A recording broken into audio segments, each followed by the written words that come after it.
Дараагийн хонж. хайдаг шүү. Мэн.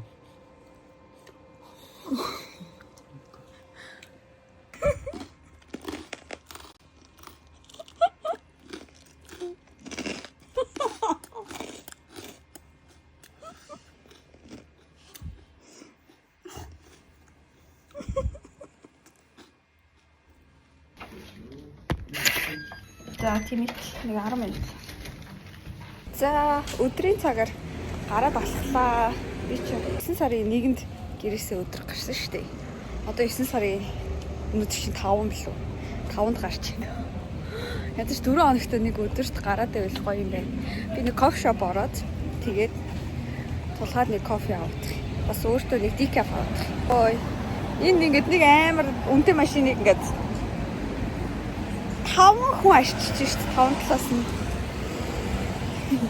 Ямар ч шуулсад шүү дээ. 9 сарын цаг агаар бүр үнэхээр гоё яах юм аа. Йоо, энэ бол 9 сарын цаг агаар бүр үнэхээр гоё юм аа. 9 сарын 1-нд аим бороотой чихтэй исэн шүү дээ. Өнөөдөр бол бүр үнэхээр гоё.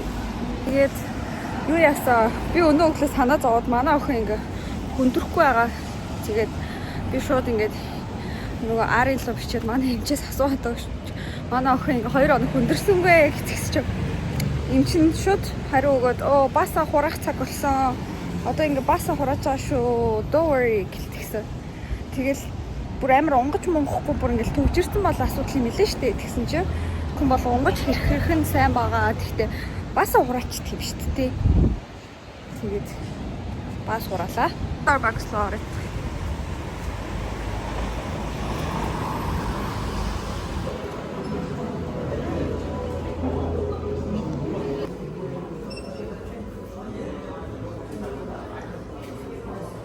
Хөөрхөн аяр цагаан гэдэг. Андаа шинжлэхтэй л. Гэхдээ би бас нэг кофений аяр авдаг юм өгчдөг байгаа.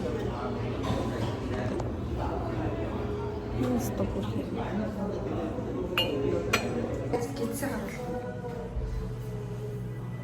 Гитс маань юм болт. Цогт $2 жий.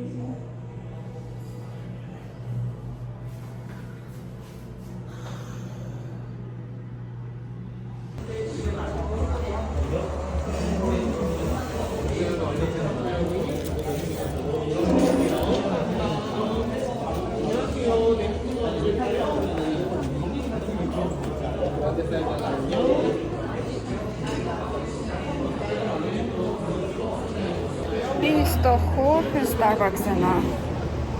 Хүмүүс айгүй хооч хичээлээ ажиллаа. За кофе авчлаа.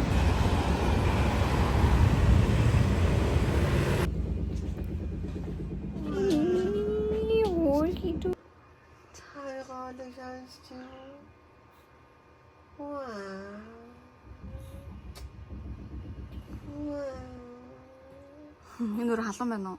Гайгүй байна уу?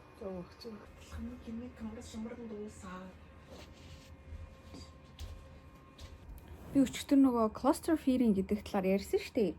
Тэгсэн чинь тэр чинь болохоор ингээд цаг тутам хөгжиж байгаа нь гидсэн дүүрээ тийм асуудал үүссэндээ биш. Ер нь бол хүүхэд нь шүү дээ. 2-3 хоногтой байхдаа тэгээд 3 сартай байхдаа 6 сартай байхдаа яг ийм нэг юм амар ихээр өлсөж ингээд яг хөхдөг үе байд юм байл да. Энэ бол яг нөгөө growth spurt буюу яг хүүхэд яг тэр үед ингээд эрчимтэй томрох ийм нэг юм одоо нэг шат ахиж байгаа гэх юм уу. Тэгээд тэрийг хэлт юм блээ.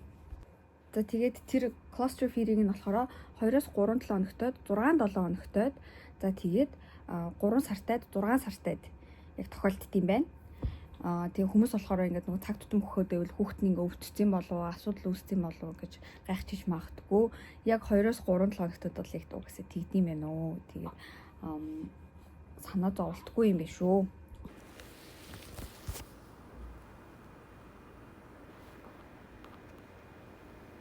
Энэ чи мэдээлэл хүүхдийн бүр амар тайвшруулах юм саний юм тийм. Нам утчихлаа. Сая ингэ жоохон ингэ хөдлөд исэн чинь. Манай өнөөдөр ус тасраад доор засвар хийгээд тэгээс хаял ус ирлээ. Би одоо тулгааг ирүүл нэг усанд ороодохыг гэж бодож. Тулгааг хүлээж байна.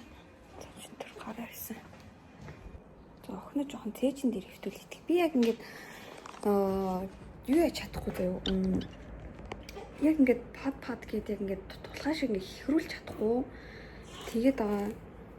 Тэгээд цээжин дээр ингээд хөвтүүлээд ядаж босоогоор байлгах бол арай гайгүй. Хаяа нэг хэрхэд байгаа. За би яг энэ сандал хүүхдийн ор хоёрын хооронд л өдөр өнгөрлөө. Хумсыг аваагүйсэн дээр хувцсыг солисон байхгүй юу? Хүрийн ягаан боди үссэн. Тэгсэн чинь бодийн гарыг нь нуудаг юм байхгүй. Тэгээд нүрээ урчлаа. Тэгээд одоо хумс авах тутуу ёо. Өшөө тахаа ба. Нэг будаа агшаагаад нөгөө шүлөө уучих юмсан. За тэгээ эмчээсээ асуулаа. Тэгсэн чинь өөр нь бол хүүхд баасаа хураадаг үе шүү гэдгсэн. Өнөөдөр жижигхэн гэсэн нэг баас гаргалаа. Бүтэн баас шүү дээ. За би одоо шүлөө уух гэж байна. За би сүүгээс авч байна.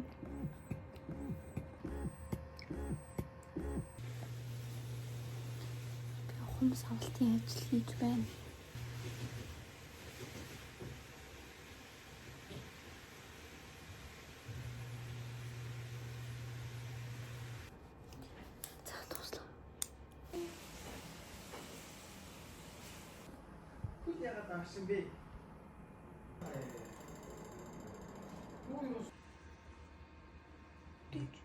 Бид Монгол. Бид Монгол. Би дуудан Монгол химнэл Монгол юу лээ? Кашин мэшиг Монгол хожаа машин мэшиг өнгөр айргүй айшин хөнгөл нашиг наатан.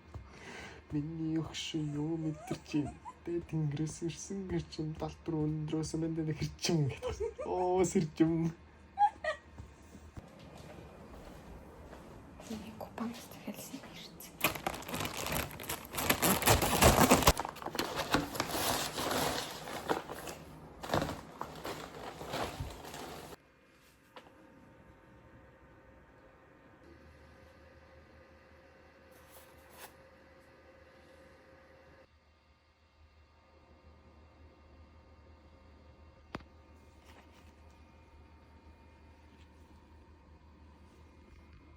За хүүхэд чинь ингээд солонгос төрхөөр ингээд хоёрын иргэншилтэй болох уу гэж ингээд асуугаад байгаа.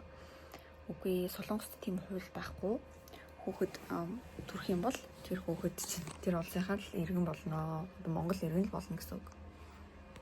Хэрэг би солонгос хүнтэй суугаад солонгос нөхөртэй бол манай хүүхэд солонгосын иргэн болно. Гэхдээ нөхөр бит хоёулаа монгол учраас манай хүүхэд монгол иргэн. Тэгээд эндээс зүгээр элчингээс төрсний гэрчлэгээ пассворд энтэй энтрээ ингээд захиалаад авчдаг. Эмнэлгээс гарахад хүүхэд нь ингээд төрсөн, энэ хүүхэд төрсөн нь үнэ ингээд бичиг өгдөг байхгүй. Тэгээд тэрүүгээр тэрийг элчин дээр авч очиод төрсний гэрчлэгээ захиалаад, төрсний гэрчлэгээрээ пассвортоо захиалаад тэгээд болно. Тэгээд зулгаа эдийн Монгол элчин очиод ингээд хүүхдийн бичиг баримтыг бүрдүүлсэн. Саяхныг болтол Америкт төрсэн хүүхдүүд бүгд Америк улсын иргэн гэж явдаг гэсэн чинь Дональд Трамп тэр хуулийг ингээд болиулчих шиг гэлээ шүү дээ. Тэгээд солонгост бол тийм энд төрсэн хүүхэд солонгосын иргэн болно гэсэн хууль бол байхгүй. Тэгээ хүүхдээ айгүй их тэрвэрж байна гэд тэгээд байгаа. Би ингээд тэрвэнгүүтлэл ингээд бичлэг хийж байгаа байхгүй юу? Түнс шиг ингээд орон дээр нь тавьчаад ингээд хүүхдээ ингээд орон дээр нь тавьсан байгаагаа ингээд харууллал тэгэхээр чамраа төртөө шүү дээ. Тэгээд ер нь бол манай хүүхд ингээд крепэн дээр орон дээр унтдаг. Тэгээ би өглөө яг 8 цагаас эсвэл 5 цагаас ингээд хөлсийнхаа дараа хажуудаа нэг цаг унтуулдаг. Бүр тийм рутин толцсон. Тэгээд угаасаа бутуур бүр ингээд ороо бүр авчраад тэгээд хүүхдээ бүр яаж ч одоо нөгөө буруу юм болсон одоо уйлсан ер нь бол орон дээр нь унтуулна гэж анханасаа төлөвлөж ярьсан. Тэгээд ашиггүй нөгөө нэг имлэгт сувлалт ингээ орон дээр унтаад сурцсан. Тэгээд одоо бол ингээд байнга яг өөрийнхөө орон дээрээ л унтдаг. Тэгээд энэ орон нь дотор нь хүнчлэн байна.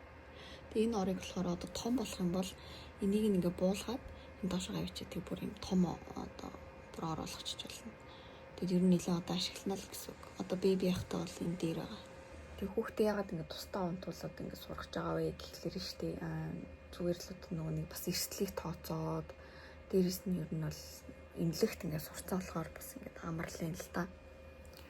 Тэг яг ингээд хажуудаа аваад унтаад ингээд хөхүүлдэг гэдээсэн. Би бол тэгж хэвтэж хөхүүлж ерөөсөө өөрөө ингээд сурахыг хүсэхгүй байгаа. Яг дандаа ингээд хөхүүлэх болгондоо босож суугаал тэгж хөхүүлж байгаа.